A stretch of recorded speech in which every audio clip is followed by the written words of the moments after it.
to the session. Today I am explaining you about the first PUC syllabus with reference to animal kingdom, which come under biological classification. In the previous class, I dealt the animal classification, which was based upon various factors. Out of many factors, in the last class, I completed one factor on which animal classification was made. That was the level of organization. The second aspect or the second factor is the body symmetry. What do you mean by this? Symmetry. Symmetry means if at all the body of an individual is cut, if any equal parts are obtained, then only we can refer it as what? The symmetry. The symmetry includes the following three types: asymmetry, radial symmetry, bilateral symmetry, like that. If the body of an individual is cut at any angle, so passing through the central axis, if we fail to get two equal halves, then it is called as asymmetry. If, for example, in poriferan, that is, in sponges, if you cut the body in any plane, passing through the axis, following as per the rule, you won't get any two equal halves. That means to say, it is in asymmetry. Even this asymmetry is found in the amoeba, like that. The next is radial symmetry. Radial symmetry in the sense, if at all the body is cut in any plane, passing through the central axis, like this, it should pass through the central axis. If you cut the body in any plane, passing through the central axis, you are going to get two equal halves. Then the symmetry is called radial symmetry. That radial symmetry you find in coelenterate and even in echinoderms, which include starfish, brittle star, like that. Coelentrates include Lobelia, Hydra, and even Physalia and the corals. These are all the examples which come under coelenterate. Then bilateral symmetry. Bilateral symmetry in the sense, suppose the body is like this. This is about the liver fluke. If the body is cut all along the antero-posterior axis like this, then you are going to get two equal halves. Such a symmetry can be referred as bilateral symmetry. Even we also include under what? Bilateral symmetry. Suppose our body is cut all along this plane, that is antero-posterior axis. So we are going to get two equal halves. Such a symmetry can be referred as bilateral symmetry. That bilateral symmetry is found where? Right from platy-elements up to chordates, it is bilateral symmetry. These are the three types of the symmetry which come under the second factor, that is symmetry. And of course there is another one by name, biradial symmetry. Biradial symmetry in the sense, the individuals exhibit both the bilateral symmetry and that of the radial symmetry, like that. For example, the Hydra is a typical example, and even the anidarians exhibit biradial symmetry. So that is the symmetry. Now let us come to the body layers. What do you mean by these body layers? Body layers are even called primary germ layers. Which are the primary germ layers? They are the ectoderm, then mesoderm, and then endoderm. Ectoderm is the outermost layer, mesoderm is the middle layer, endoderm is the innermost layer. These are the primary germ layers from which all tissues, organs and organ systems are derived or developed. As long as the primary germ layers are developed in an individual during its developmental period, no tissues, no organs and organ systems are not developed.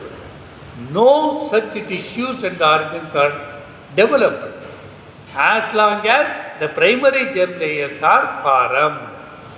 These are the primary germ layers, are even called body layers.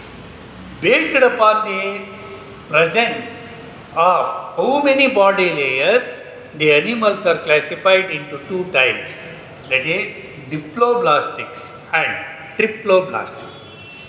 The term itself indicates diploblastics are those which possess only two layers in the body wall, that is outer ectoderm and inner endoderm, no mesoderm like that. The typical example is the poriferans and the cnidaria, that means coelenterate. But in coelenterate there is said to be an exception, that is between the ectoderm and the endoderm there is a non-cellular and then jelly-like structure by name mesoglia. Mesoglia. It is jelly-like material found between the ectoderm and the endoderm, but cannot be considered as the third germ layer. And hence, even the coelentrates possess how many body layers? True body layers. Only the ectoderm and endoderm. Even though mesoglia is present between the two layers, it is not considered as a true germ layer. Hence, coelentrates also come under diploblastics. Both poriferans and coelentrates are diploblastics.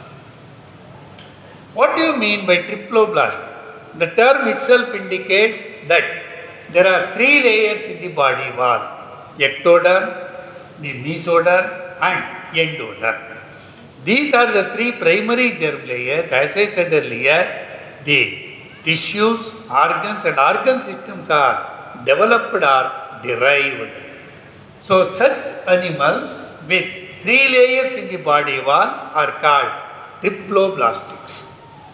Right from platyhelminths up to chordates, including human beings, up to chordates, all are triploblastics. Only the poriferans and coelentrates are diploblastic. The rest which come under animal kingdom are all triploblastic in nature. Then the next factor is the coelom. Coelom are even called as what? Body cavity. What do you mean by a coelom?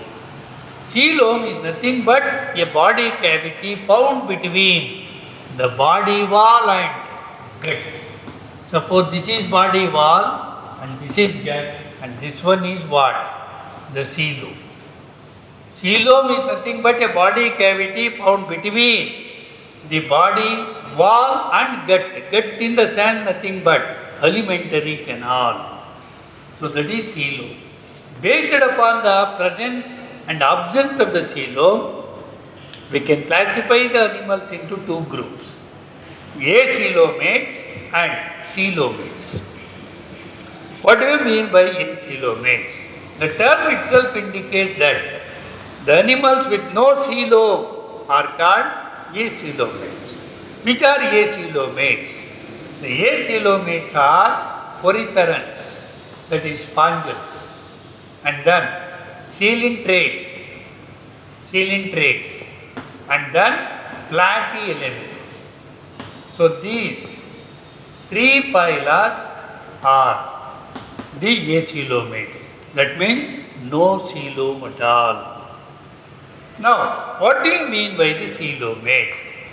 Coelomates are those animals with what? Coelom. Again the question arises whether the coelom is true coelom or pseudo-coelom like that. Based upon that, we can classify the coelomates into two types, that is pseudo-coelomates and eucoelomates. Eu in the sense true, pseudo in the sense false. What is the difference between these two? Pseudo-coelomates are those which are not lined by coelomic epithelium. If at all the coelom is present, then it is coelomate. If the coelom is not lined by what?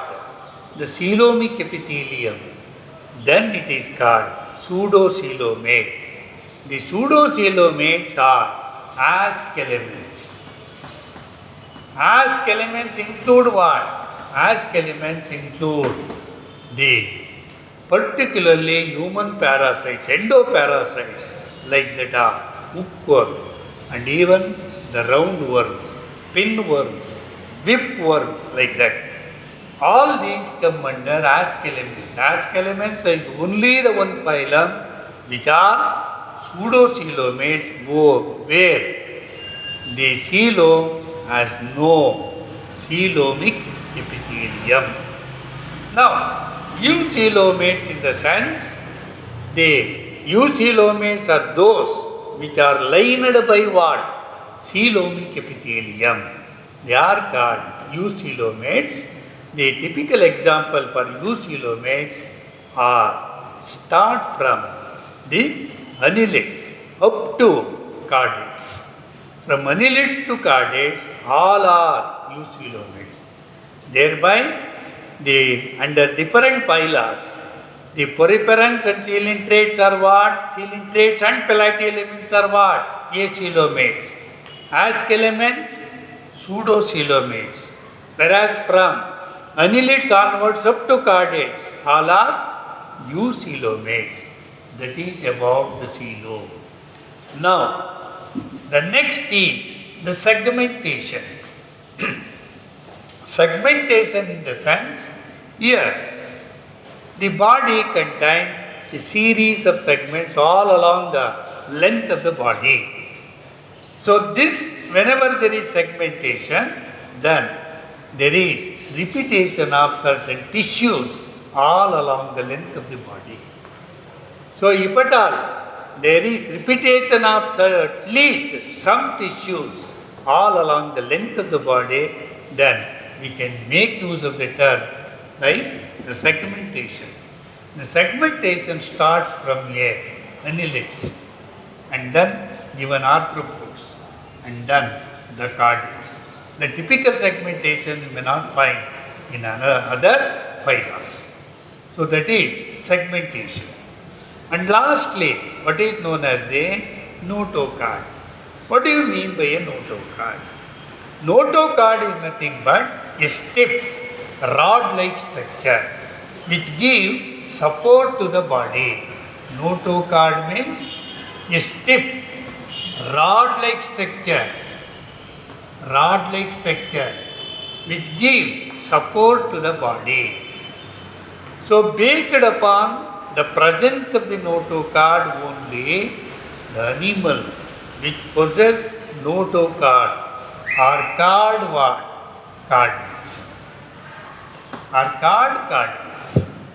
In some, the notochord itself is what? Persist. So for example, in urochordates and even in cephalochordates like that. But in other, that is, in vertebrates, the notochord is replaced by what? Vertebral column. Whether the notochord is present either temporarily or permanently, whatever may be the status of that one. But to call any animal as chordate, it should possess what? Notochord, either during its embryonic stage of development, or even it may found in adult, or it may be replaced by the vertebral column, whatever may be the condition. So to call it as a chordate, it should possess what? Notochord, either temporarily or permanently. If at all the notochord is absent, then such group of animals can be referred as what? Non-chordates. So the non-chordates include poriferans, the coelentrates, anidarians, platyelements, askelements, annelida, arthropoda, molluscans, and even the echinodermata. All these are what? Non-chordates, or even sometimes can be referred as invertebrates. So, but the right term is what? The non-chordates.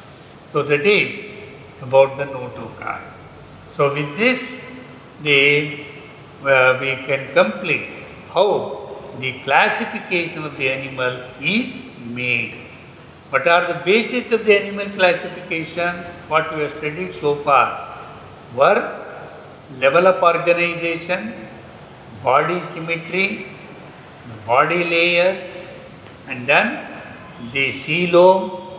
The next is segmentation, and finally the notochord. These are all the factors which help us to classify the animals.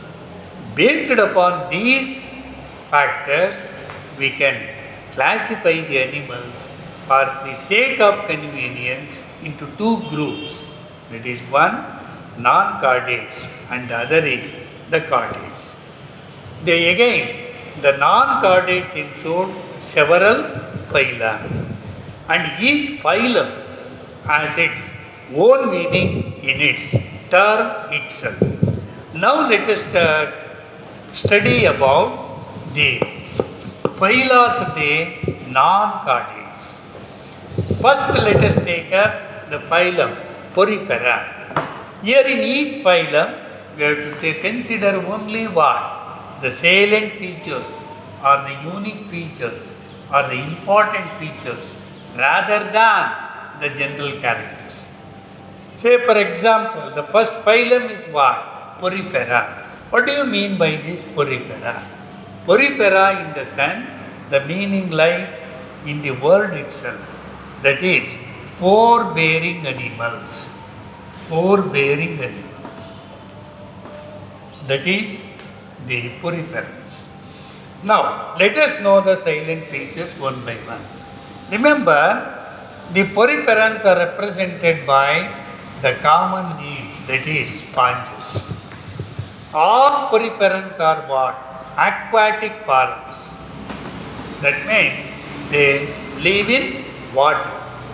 So, majority 99.99% are marine forms, and only one is the freshwater form by name the spongilla.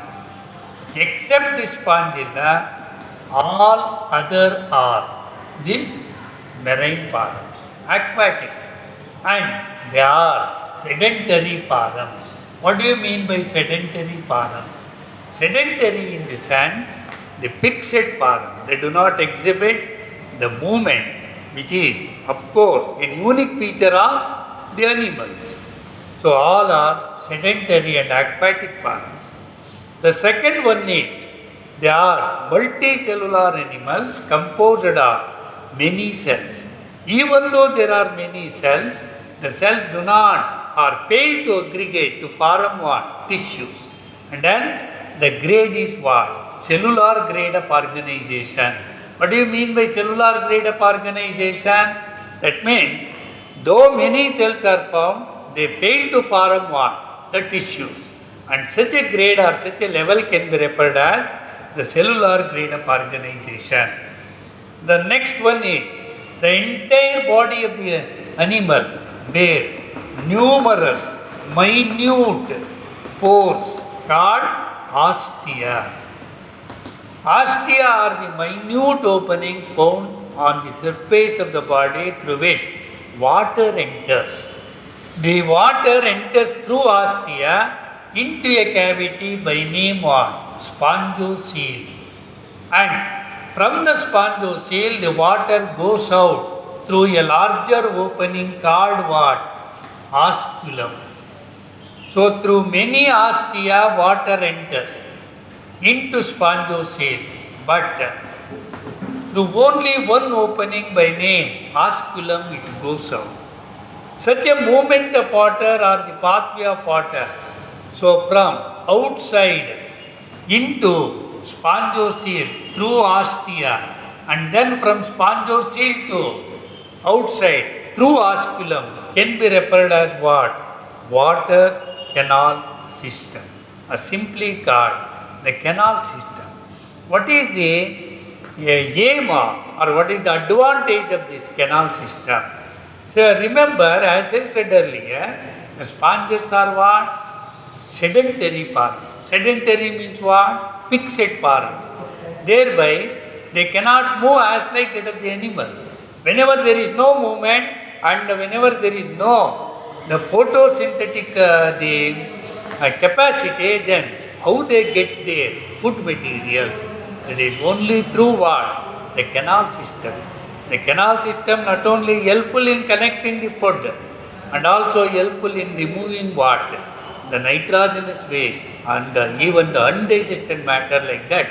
So we can say it is helpful in carrying out all the physiological activities of the body. That is the ostia, spongiocele, osculum, and then the canal system. Remember, the spongiocele is lined by what? They nothing but the choanocytes are the collar cells like this. This is a collar cell. As it is having a collar-like structure at the base of the flagellum, it is called the collar cell. And the technical term is the choanocytes. These choanocytes or collar cells are found all along the line of what? Spongiocele, and even it borders what? The canal system. That is able to create what? The water current. Thereby the water comes in and then into the spongiocele and then goes out through osculum. That is responsible to maintain what? The water current continuously in the canal system. And this is also helpful in capturing what? The food. Then the digestion. What do you mean by digestion? Digestion can be simply defined as simplification of the food, or it is the process of converting the complex food molecules into simpler form for absorption. That is digestion. Digestion is of two types: intracellular digestion and extracellular digestion. What do you mean by intracellular digestion? If at all the food is digested within the cell by forming food vacuole, then it is called intracellular. Intra means within. Extracellular digestion, it is the digestion which occurs outside, that is in the lumen of the alimentary canal. We say, for example, in case of man, let us take the example of man himself. Where our food is digested, our food is partially digested in the buccal cavity or mouth, and then in the stomach, and ultimately or finally digested in the small intestine. So all these are what? The parts or the organs of alimentary canal. The buccal cavity and even the stomach and even the small intestine enclose what? The lumen or cavity. In this cavity food is digested. Suppose the food is digested in the lumen of the alimentary canal, so they are the organ, not the cells. Then the digestion is what? Extracellular digestion. Here in sponges, food is digested within the cell by forming food vacuole, and then the type of digestion is what? Intracellular digestion. Then the body is supported by the internal skeletal material, which is made up of the particularly either calcium carbonate or silicon material. Such skeletal materials may be spicules, which are almost needle-like, or spongin fibers, or both, or totally absent. In some there are spicules only, in some there are spongin fibers, in few there is the combination of both spicules and spongin fibers. And in some other, for example, in Euspongia, that is bark sponge, the skeletal material is totally absent. So, we can say the skeletal material is either spicules or spongin fibers. See, the sponges are what? Bisexual params. Bisexual params in the sense a single individual possesses both the sex organ, that is the male, and female sex organ, that is the bisexual param. And they exhibit both type of reproduction, asexual reproduction and even the sexual reproduction. Asexual reproduction occurs by what? Budding and the gemule formation.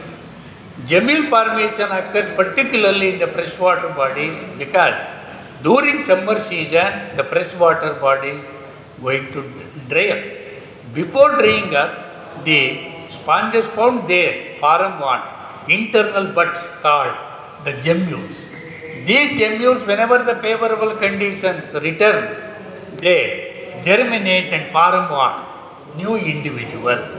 So gemmules are nothing but asexual reproductive bodies. The budding is exogenous form, that is exogenous bud. This is internal bud, endogenous bud.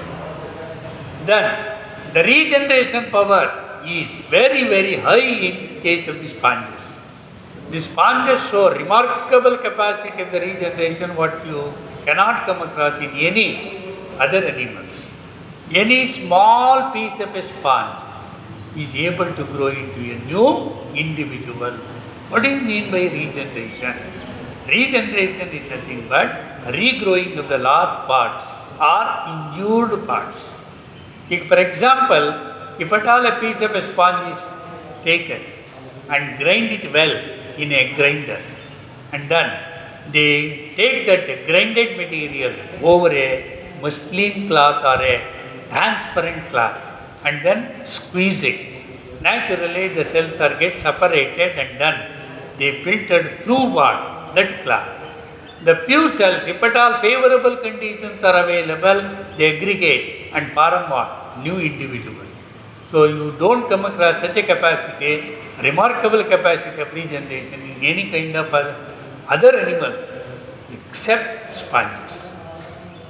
Then the sexual reproduction occurs by the formation of gametes. Remember, here the gametes are said to be the sperm and the egg. The fertilization is of what type? Internal type. That means the fertilization occurs inside the body of an individual as like that of the man. And then cross fertilization. That means to say, though they are bisexual params, the self-fertilization doesn't occur.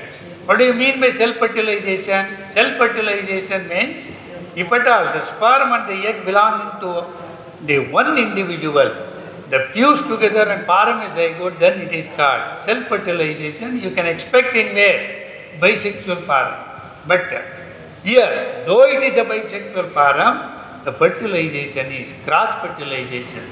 That means the sperm of one individual, they fertilizes the egg of the another individual.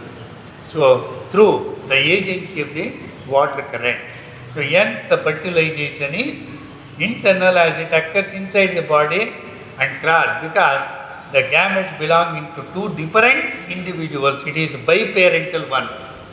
And lastly, the development is what? Indirect. What do you mean by direct and indirect development? If at all there is no larva in the course of development, then it is the direct development as like that of the man. Indirect development in the sense, if at all there is larva during the course of development, what do you mean by a larva? Larva is nothing but an immature young one of an adult. You say for example in an insect, for example the silk moth, there is egg, the larva, pupa and then adult. So that is the larva is nothing but what? Silkworm. If at all there is a larva in the life cycle of an individual, then it is what? The indirect development.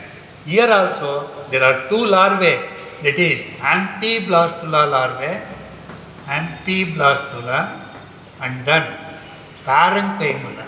These are the two larvae, Parenchyma. These are the two larvae which come in the life cycle of the sponges. Only based upon these two, the larvae, ultimately the sponges are confirmed to say that they are animals, not plants, as it was thought earlier. So this is the development, that is indirect development, with includes larvae. The typical examples are Cycon, which is a marine parum. Spongilla is only the one which is a freshwater parum, and the Euspongia, that is a marine parum and commonly known as what? Bath sponge. These are the typical examples what prescribed in the syllabus for the poriferans. With this, the phylum Porifera is completed. In the next session, I will take up the another phylum by name Coelenterata or Cnidaria. Thank you, Ananda.